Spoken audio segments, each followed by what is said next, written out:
አንተ አንድ በሰላማዊ ትግል አምነ ወደፊት የመጣ ፖለቲከኛ ነህ የኢትዮጵያ ህዝብማ በተለያየ መልኩ በምን አይነት የትግል ስልት ተሰራቱን መጣል እንዳለበት ወስኖ የሚታገለውም ወደ ትጥቅ የሚገባው በተለያየ መልኩ እንቅስቃሴ ያደርጋል አንተ ግን በዚህ ወድ ብዙ ርቀት ሄደሃል አንተ ነህ ይሄንን መምራት ይቻላል መርተን በሰላማዊ ትግል ለውጥ ማምጣት እንችላለን ነው አንተ በዚህ መልኩ ከጫወታው እንድትወጣ ከተደረክ ሌላው እንዴት ተስፋ ላይ ያደርግ ይችላል በርግጥም በሩ ተዘግቷል ብሎ የበለጠ ተስፋ እንዲቆርጥ ያደርጋል እንጂ ወደ ትግል የበለጠ ወደ ሰላማዊ ትግል እንዲገባ ያደርጋል ብለ ታምናለህ በመጀመሪያ ቅድም ያልኩትን ነገር በደንብ መገንዘብ ያስፈልጋል ለምንድን ነው የተከለከልከው ብለ ስትጠይቀኝ እኔ ልደቱ ስለሆንኩ አይደለም ማራምደው ሰላማዊ ትግል ስለሆነ ሰላማዊ ትግልን በመፍራት ነው እኔን የከለከለኝ እዚህ ላይ ክርክር ካለ ልንከራከር እንችላለን የለም የከለከለ በሌላ ምክንያት ነው የሚል ክርክር ካለ ልንከራከር እንችላለን እኔ ጠበንጃ የለኝም ሰራዊት የለኝም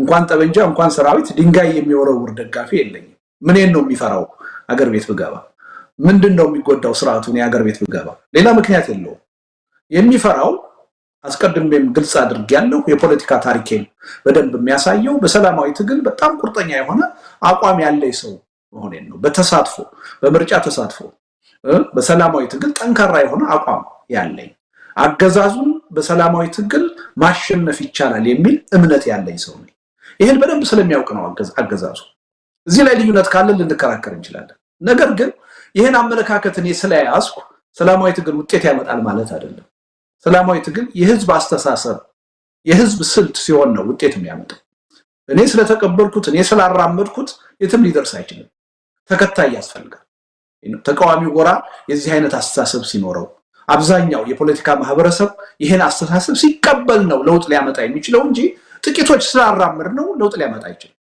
ትልቁ ችግር ያለው አሁን ጥቂቶች ነን ይሄን የተቀበልነው አብዛኛው ተቃዋሚ ጎራና አብዛኛው ህብረተሰብ ሰላማዊ ትግል ተስፋ አለው ብሎ አያምንም በጠበንጃ ነው ለውጥ መምጣት ያለበት ብሎ ነው የሚያምነው በዚህ ምክንያት ነው ውጤት ሊያመጣ ያልቻለው በእኔ እምነት የጥቂቶች ነው ብያምናለሁ ይሄ አስተሳሰብ በሰላማዊ ትግል ኢትዮጵያ ውስጥ በአጭር ጊዜ ባነሰ መስዋዕትነት ለዘላቂ ውጤት በሚበጅ አግባ ለውጥ ማምጣት እንችላለን ብሎ የኢትዮጵያ ህዝብ ካመነ የኛን አስተሳሰብ ከተቀበለ የዚህ አገዛዝ እድሜ ረጅም ጊዜ መሄድ አይመስለኝም ምናልባት የጥቂት ወራታት ጊዜ ነው ሊሆን የሚችለው ትልቁ ችግር ያለው ህብረተሰቡ ተቃዋሚ ጎራ የሰላማዊ ትግልን አስፈላጊነትና ጠቃሚነት የገዢውን ፓርቲ ያህል እንኳን ማወቅና መረዳት አለመቻሉ በዚህ ነው ማየውና እኔ ስለተከተልኩት ውጤት ሊያመጣ አይችልም የህብረተሰብ አመለካከት የህብረተሰብ ስልት ሲሆን ነው ለውጥ ሊያመጣ የሚችለው ጥቂት ሰዎች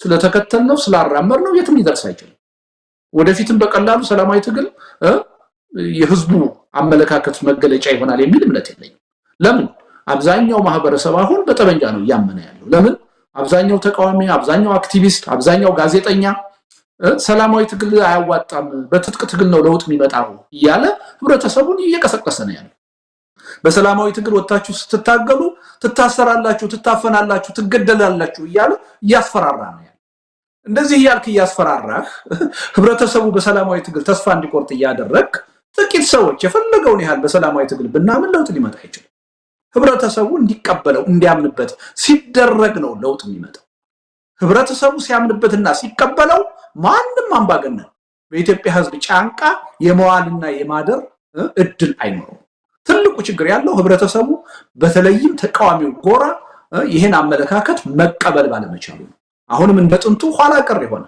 ዘመን ያለፈበት ረጅም ጊዜ በተደጋጋሚ ፈትነን ሞክረን የወደቅንበትን ስልት ይዞ መቀጠል ስለፈለገ ምክንያቱም መሳይ እንግዲህ ኢትዮጵያውያኖች ወይ ከሌሎች ታሪክና ሂደት መማር አልቻልንም ወይ ከራሳችን ችግርና ውድቀት መማር አልቻልንም ለዚህ ነው ሁሉ ጊዜ ከአንድ ችግር ወደ ሌላ ችግር እየተሸጋገርን ሁሉ ጊዜ በአምባገነኖች እየተገዛን ይቀጥልነው ከተለመደው አስተሳሰብ ከተለመደው አካሄድ ወጣ ብለን እንደሌላው ዓለም አዲስ ነገር ማየት እስካልቻልን ድረስ የትም መድረስ አንችልም ይሄን መረዳት ያስፈልጋል ሰላማዊ ትግል እኔ የፈጠርኩት ስልት አይደለም በመላው ዓለም ተሞክሮ ውጤታማነቱ በተግባር የተረጋገጠ ስልት ነው በብዙ ጥናቶች የተረጋገጠ ስልት ነው ከትጥቅ ትግል ይልቅ ሰላማዊ ትግል 10 እጥፍ ብዙ ዓለም አቀፍ ጥናቶች የሚያሳዩት 10 እጥፍ ውጤታማ ማምጣት የሚችል ስልት ነው። ይሄን ስልት ተጠቅመው አብዛኛዎቹ ሀገሮች ችግራቸውን ፈተዋል። ዛሬ በዓለማችን የእርስ በርስ ጦርነት የሚካሄድባቸው ሀገሮች ከ7 እና ከ8 አይበልጡም ኢትዮጵያን ጨምሮ። አብዛኛው የዓለም ሀገር ችግሩን አሁን እየፈታ ያለው በውይይት ነው፣ በድርድር ነው፣ በምርጫ ሂደት ነው፣ በሰላማዊ ትግል ነው። ስለዚህ ይሄ በዓለም ደረጃ ውጤታማ የሆነ ስልት ኢትዮጵያ ውስጥ ሲመጣ የማይሰራ ከሆነ መጠየቅ ያለበት ስልቱ አይደለም፣ መጠየቅ ያለብን እኛ ነን።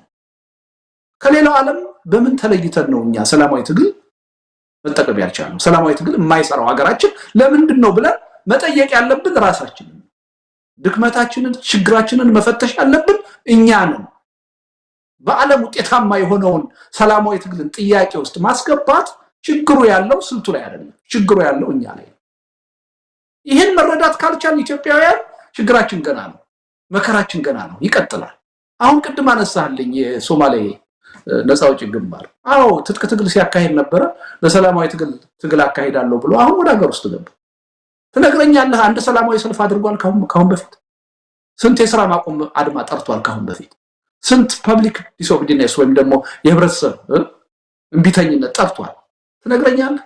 በበቂ ሁኔታ ጭራሽ ሳንሞክረው ሰላማዊ ትግል ሳንሞክረው አይደል ጭራሽ ሳንጀምረው ተስፋ መቁረጥ ይሄ የኛ ችግር ነው።